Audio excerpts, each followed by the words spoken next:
Good afternoon.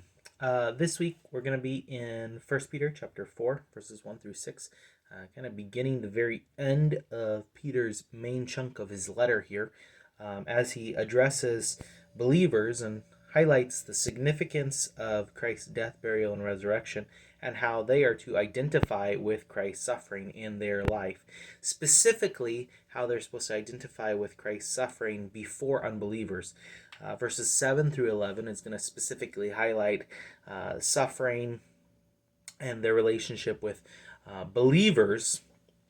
But right here, what he's doing is he's highlighting the fact that the victory that Christ has won through his suffering is a model for how they are to think through their suffering. And so they should be willing to suffer in the various areas that God is going to bring into their lives willingly and joyfully, because they have a new purpose, because they have a new mindset, and because they remember there is a judge who is coming. So let me kind of read through the text for you, and then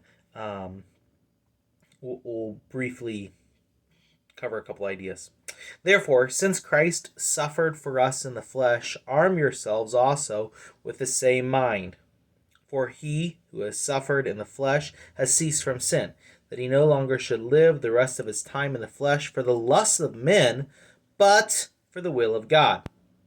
For we have spent enough of our past lifetime in doing the will of the Gentiles, when we walked in lewdness, lusts, drunkenness, revelries, drinking parties, and abominable idolatries. In regard to these, they think it strange that you do not run with them in the same flood of dissipation, speaking evil of you. They will give an account to him who is ready to judge the living and the dead. For this reason, the gospel was preached also to those who are dead, that they might be judged according to men in the flesh, but live according to God in the Spirit. All right. So that's the text. He begins and he highlights the idea of arming themselves. And they're supposed to arm themselves with the same mind. And the mindset that they're supposed to arm themselves with is the mindset of suffering. Christ suffered in the flesh. The idea is that he didn't suffer in some vague, hypothetical way or in an abstract spiritual sense that had no actual physical bearing upon it, but that he actually suffered in the flesh, right? And we know that, right? Christ came and he suffered in the flesh. He died for our sins.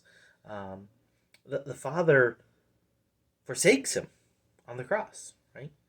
That's the suffering that Christ experienced. He's acquainted with our grief. He's acquainted with our pain. And Peter says you need to equip yourself with that same type of thinking.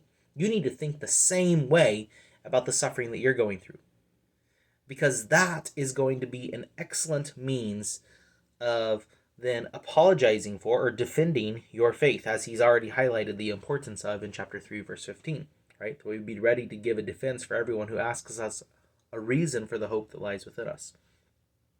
He goes on and he highlights that this is because we have a new purpose. This new mindset gives us a new purpose. He highlights that in verse 2. You no longer should live the rest of your time in the way that the Gentiles do, in the passions of the flesh, but instead for the will of God. All right? And so he goes on and he highlights a number of the negative components of the flesh and how that's worked out. He doesn't really flesh out positively what the will of God is. And so one of the things that I'm encouraging you to do in your small groups is to kind of flesh out, what is it positively speaking that we're supposed to be doing? All right, what is the will of God positively speaking? And then he highlights the fact that, as a result of our not joining in this, they're suffering, right? They're speaking evil of us because we have a new purpose. No longer do we live for our flesh and to fulfill our desires. Rather, we live for the will of God. No longer do I live for myself, I live for God. And so people mock you, people will malign you, they'll make fun of you. They don't understand why you have a different way of living. But we do this all remembering there's an ultimate judge, right? That's what makes it all worth it. Because if I just denied myself and didn't give myself what I wanted, and then at the end of my life, there was nothing to show for it, that doesn't make much sense. I might as well, live it up for today and enjoy the blessings that may come today, right? But he highlights the fact that there is a God who will judge, and he's going to judge the living and the dead. Everybody comes under his judgment. And everybody is going to give an account to God. And so, yes, unbelievers in verse 6 are seen, and they're judging people according to the flesh, right? They're judging according to men in the flesh. People are judged according to men in the flesh, i.e., they judge you for what you do and for the fact that you die.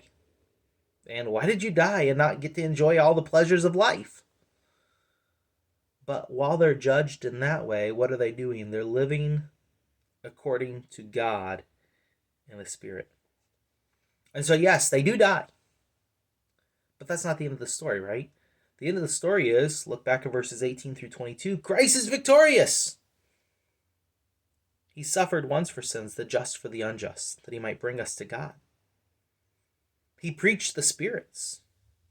We're united with him in baptism. And Christ is now seated at the right hand of God the Father, with angels and authorities made subject to him. And so there's hope, there's victory.